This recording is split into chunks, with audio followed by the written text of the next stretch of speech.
இல்லை மாலை இன்னைக்கு நம்ம ஒரு ஹெல்த்தியான தோசை போட போகிறோம். மழை பெய்ஞ்சிட்டு இருக்கா, கொஞ்சம் கொள்ளையிலாம் கொஞ்சம் வெண்டைக்காய் நல்லா கொஞ்சம் முத்தி வைக்கும்.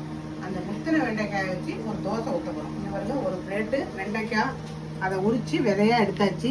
கொஞ்சம் மல்லி கருவேப்பிலை, ஏன்னா டேஸ்ட்டு கூடுறதுக்கு 2 பூண்டு பண்டு, ஒரு பட்டை மிளகாய். இதை நல்லா அரைச்சிக்கிட்டு எப்படி நல்லா மல்லி வாசனையா கருவேப்பிலை வாசனையா வெண்டைக்காயும் போட்டு அப்படியே அள்ளி போட்டு கரைக்க வேண்டியதுதான். பூண்டு வாசனையும் சூப்பராக இருக்கும். கொஞ்சமாக மஞ்சள் பொடி அரைச்சி போட்டிருக்கோமா, கொஞ்சோண்டு தண்ணி நல்லா மிக்ஸ் பண்ணிட்டு சூப்பராக மிக்ஸ் பண்ணியாச்சு. அப்படியே ஒரு தோசை ஊற்றணும். மேலே அப்படியே எண்ணெய்